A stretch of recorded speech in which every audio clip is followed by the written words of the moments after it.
ମୁଁ ବି ରକ୍ତଦାତା ଅଭିଯାନ କ୍ରମେ ମାରୱାଡ଼ି ଯୁବମଞ୍ଚ ଏବଂ ତୈରିକ ସମାଜ ପକ୍ଷରୁ ମୟୂରଭଞ୍ଜ ଜିଲ୍ଲା କରଞ୍ଜିଆରେ ଏକ ରକ୍ତଦାନ ଶିବିର ଅନୁଷ୍ଠିତ ହୋଇଯାଇଛି।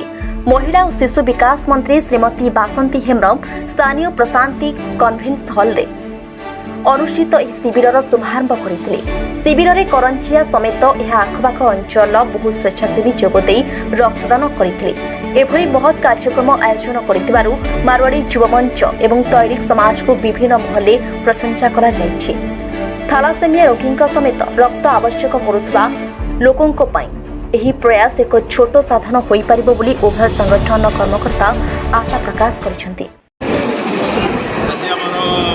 ମିଳିତ ଭାବରେ ତୈରିକ ସମାଜ ଏବଂ ମାରୱାଡ଼ି ୱାମେନ୍ସ ତରଫରୁ ଆମେ ଗୋଟେ ବିଶାଳ ରକ୍ତଦାନ ଶିବିର ଆୟୋଜନ କରାଯାଇଛି। ଆୟୋଜନ ବହୁତ ବିଳମ୍ବର ସହିତ ଆଡ଼ମ୍ବର ସହିତ ଚାଲିଛି। ବର୍ତ୍ତମାନ ସୁଦ୍ଧା ଆମର 30ରୁ 35 ଭିତରେ ଆମର ରକ୍ତଦାନ ଦେଇସାରିଲେଣି ଏବଂ ଆହୁରି ମଧ୍ୟ ଆମେ ଚେଷ୍ଟା କରୁଛୁ ଆହୁରି ଅଧିକରୁ ଅଧିକ ରକ୍ତ ଦାନ କରିବା ପାଇଁ ଲୋକମାନଙ୍କୁ ଆମେ ସାହାଯ୍ୟ ତାଙ୍କର ଲୋଡ଼ୁଛୁ ନିହାତି।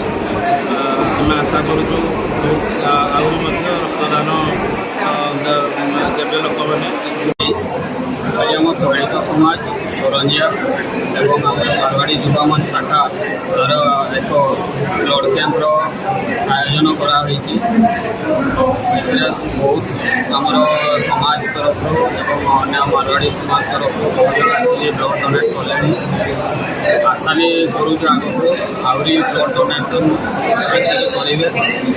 ଆଉ ଏହା ଗୋଟେ ମେସେଜ୍ ଆମେ ଦେବା ପାଇଁ ଚାହୁଁଛୁ ଯେ ଆକ୍ଚୁଆଲି ଆମର ତୈଳିକ ସମାଜ ଏବଂ ମାରୱାଡ଼ି ଯୁବମଞ୍ଚ ଆମେ ଦୁଇ ଜଣ ମିଶିକି ଆଗକୁ ଅନେକ ସାମାଜିକ କାର୍ଯ୍ୟକ୍ରମ କରଞ୍ଜିଆର ଉନ୍ନତି କେମିତି ହେବ ଏ ବିଷୟରେ ଆଲୋଚନା କରି ସବୁ ଜିନିଷ ପ୍ରୟାସ ଜାରି ରଖିବା। ଏମିତି ଖରା ଗରମକୁ ଖାତି ନକରି ଆସି ମଧ୍ୟ ରକ୍ତଦାନ କରିବାକୁ ଚାହୁଁଛି ଏବଂ ମୁଁ ବହୁତ ଖୁସି ଏ ରକ୍ତଦାନକୁ ମହାପୁଣ୍ୟ କିଛି ନାହିଁ।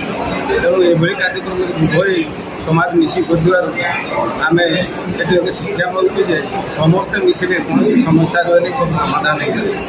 ମୟୂରଭଞ୍ଜ ଜିଲ୍ଲା କରଞ୍ଜିଆରୁ ଦିବ୍ୟରଞ୍ଜନ ପତିଙ୍କ ରିପୋର୍ଟ, ଓଡ଼ିଶା ନ୍ୟୁଜ୍ରୁ।